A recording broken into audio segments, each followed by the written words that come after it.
Assalamualaikum warahmatullahi wabarakatuh. Permisa Sanjay TV, TV-nya Urang Bukit Tinggi. Kali ini saya sudah bersama dengan Ibu Rita Nur Arasuli yang merupakan cucu dari seorang tokoh ulama Minangkabau, yaitu Syekh Sulaiman Arasuli. Baik Ibu, apa kabar? Alhamdulillah, terima kasih, baik. Wah Ibu, nah kemarin hari Kamis tanggal 26 Mei ini ada peresmian museum Ibu. Museum Betul. Dari Inyak Canduang. Iya, Inyak Canduang. Boleh diceritakan Ibu bagaimana akhirnya bisa diresmikan itu, Bu? Baik, terima kasih Fadilah. Pertama-tama, Assalamualaikum warahmatullahi wabarakatuh. Waalaikumsalam. Alhamdulillah saya diberikan kesempatan bertemu dengan teman-teman di Sanjay TV ini. Kebetulan saya agak lama di sini, jadi ada waktu ya. Iya. Baik, mengenai peresmian Museum Inyak Canduang atau Syekh Sulaiman Arasuli ini, sebetulnya ini sudah lama sekali kita persiapkan begitu, tetapi karena COVID yang 2 tahun berturut-turut melanda kita, sehingga waktunya jadi lebih panjang lagi begitu. Sehingga kemarin ketika ada informasi bahwa COVID sudah melandai dan kita mendapat izin untuk melaksanakan peresmiannya, maka kita laksanakan pada tanggal 26 Mei kemarin begitu. Alhamdulillah berjalan lancar. Kemudian Bapak Gubernur, Pak Bupati juga hadir, Kapolda dan Rem, banyak masyarakat sangat antusias untuk melihat peresmian tersebut. Betul, itu berarti semua keluarga akhirnya berkumpul kembali, Bu? Alhamdulillah sebagian besar keluarga, baik yang dari Jakarta, dari rantau, dari Pekanbaru, bahkan dari Malaysia pun hadir. Sebelumnya masih ada keluarga yang menetap di kampung atau gimana? Banyak. Saya masih punya banyak saudara sepupu, keponakan-keponakan masih banyak di kampung. Oke, baik, sekalian silaturahmi ya Ibu. Betul ya? sekali. Nah, nih Bu, seorang sosok Inyak Canduang atau Syekh Sulaiman Arasuli ini kan merupakan tokoh ulama Islam terbesar di Minangkabau ya, apalagi pejuang pendidikan Islam nih, Bu. Nah, bagaimana nih seorang Inyak nih di mata keluarga gitu, Ibu? Baik, secara langsung saya tidak menerima sentuhan beliau atau tidak dididik secara langsung oleh beliau, tetapi gaung beliau atau didikan-didikan beliau itu saya dapatkan dari almarhum ayah saya. Ayah saya itu anak beliau nomor 2 paling kecil ya. Jadi apa tuh? Kalau hampir bungsu ya. Hampir bungsu ya.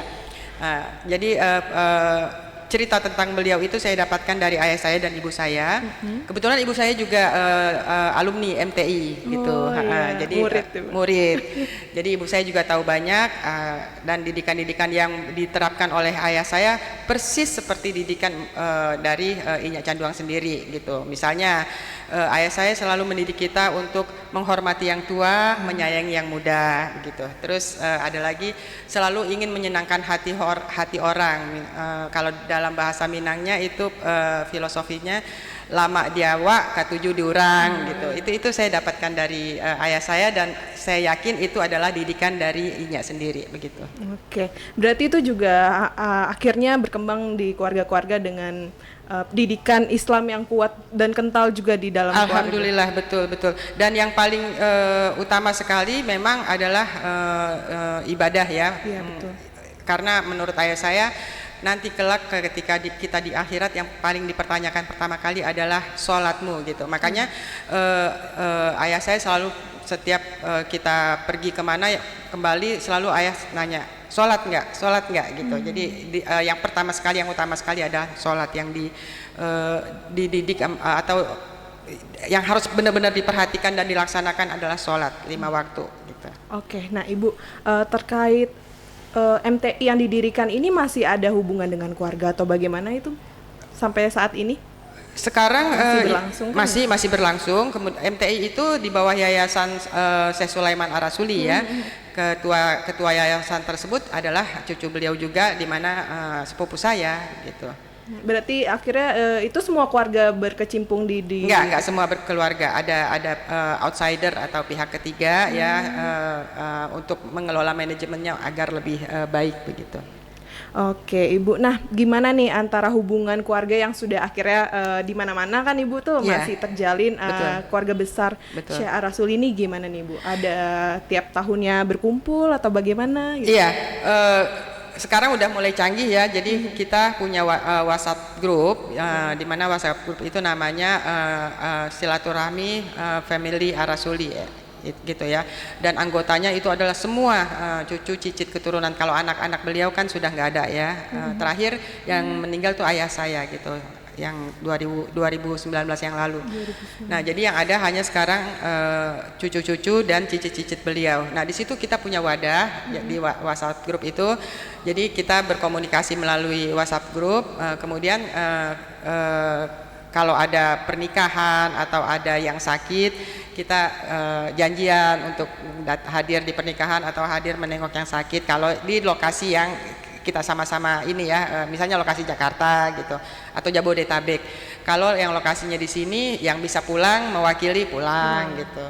Berarti masih tetap itu. Masih terjaga sekali, alhamdulillah, karena itu juga salah satu didikan dari Inja Canduang, bahwa kalau kita berkeluarga ini kompak, solid, seperti ini, seperti lidi, sapu lidi. Kalau sapu lidi ini menyatu, semua masalah bisa bersih gitu Iya, kan. betul. Tapi kalau cuma satu, apa yang bisa kita lakukan Susah, gitu. sulit sekali. Betul. Iya betul. Nah, Ibu nih kebetulan kan cucu Betul. dari Syekh Ar-Rasuli. Nah, Betul.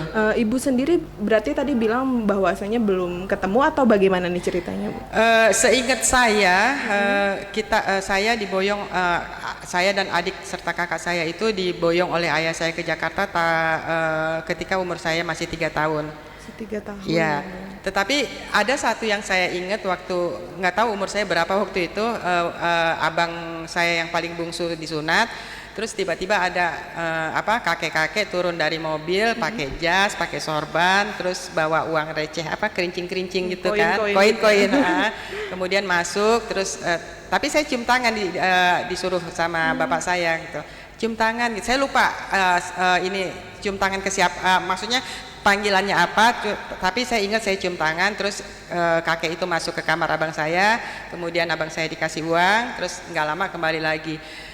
Kalau saya ingat-ingat mungkin itu Inya gitu. Kita keluarga cucu-cucu manggil beliau Idi. Idi itu adalah kakek dalam bahasa Arab. Jadi saya seingat saya itu Idi kita gitu.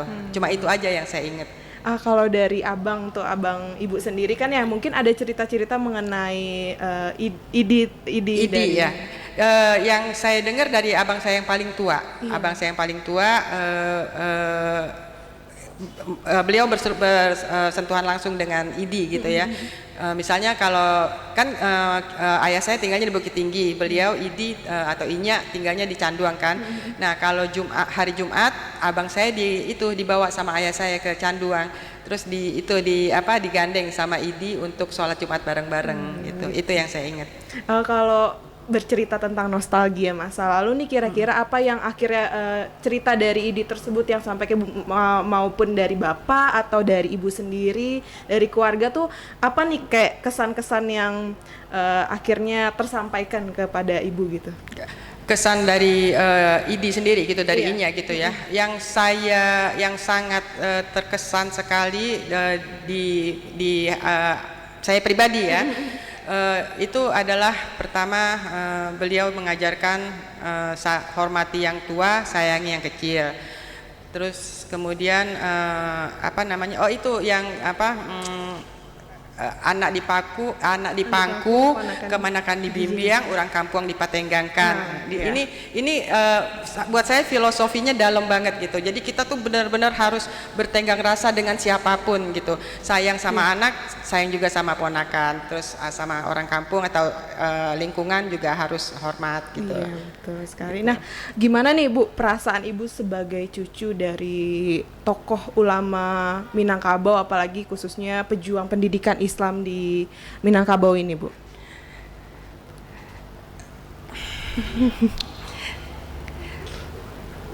Kalau bicara perasaan, mohon maaf. Iya, nggak apa-apa Ibu. Kalau bicara soal perasaan, Saya sangat bangga, saya sangat bersyukur menjadi seorang cucu beliau. Saya tidak akan seperti ini kalau tidak ada beliau. Saya tidak akan seperti ini kalau tidak ada didikan. Walaupun didikan itu tidak langsung, tetapi kan didikan itu diturunkan ke ayah saya, kemudian ayah saya mendidik kami. Mungkin saya tidak akan seperti ini gitu. Jadi kalau Mbak Fadila nanya perasaan saya tidak bisa mengatakan apa perasaan saya. Mudah-mudahan dengan ekspresi saya ini Mbak Fadila bisa tahu apa yang ada dalam hati saya tentang rasa saya kepada idi saya.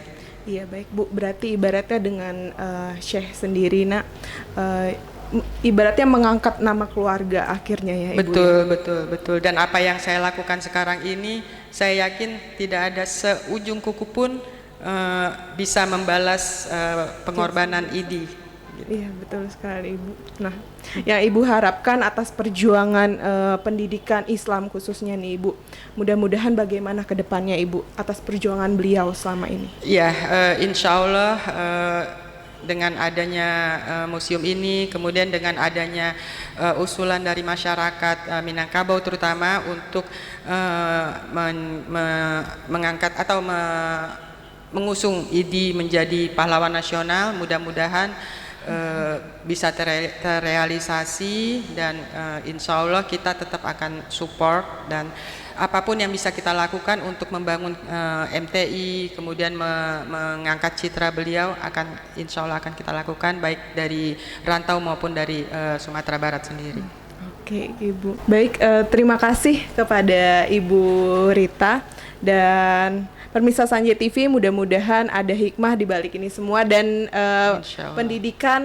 pendidikan Islam khususnya di Minangkabau akan terus berjalan ya Ibu. Betul, bahkan lebih maju harusnya. Oke Ibu, nah sebelum kita tutup nih Ibu, nah aktivitas Ibu sehari-hari ini bagaimana nih Ibu? Baik, sebetulnya saya tadinya karyawan biasa di beberapa perusahaan, kemudian saya resign, saya membuat sebuah event organizer. Dan saya lebih banyak menghandle event-eventnya Kementerian Pariwisata. Salah satunya yaitu saya mengangkat Sumatera Barat untuk saya promosikan ke negara-negara luar. Saya sudah mempromosikan ke 3 negara yaitu di Belanda, London dan Jerman. Sudah saya promosikan itu. Ya, itu berarti berpusat di Jakarta. Di Jakarta. Kemudian saya juga kalau di organisasi saya sebagai wakil sekjen di bidang pariwisata di nama organisasinya DPP REI. Oke baik, nah Ibu sangat luar biasa sekali nih akhirnya Fadila bisa berbincang dengan salah satu cucu dari tokoh, cucu dari tokoh ulama Sumatera Barat sendiri dan akhirnya juga cukup mengangkat nama keluarga juga yang akhirnya Ibu bisa sampai didikannya akhirnya sampai juga pada cucu-cucu. Nah, Insya Allah. Dan itu juga diharapkan sampai juga pada masyarakat Canduang khususnya ataupun Minangkabau pada umumnya. Oke. Insya Allah. Saya boleh tambah satu lagi. Mungkin ini juga akan menginspirasi kita semua bahwa ada satu pesan dari Idi atau Inya bahwa sekali layar terkembang surut berpantang gitu. Artinya kita jangan menyerah. Dan satu lagi, 1000 kawan masih kurang, 1 musuh tak lampau banyak. Baik Ibu, sangat bagus sekali ya. Sekian Permisa Sanjay TV, semoga perbincangan kita pada siang ini sangat bermanfaat sekali. Dan saya serta rekan mohon undur diri. Assalamualaikum warahmatullahi wabarakatuh. Waalaikumsalam warahmatullahi wabarakatuh.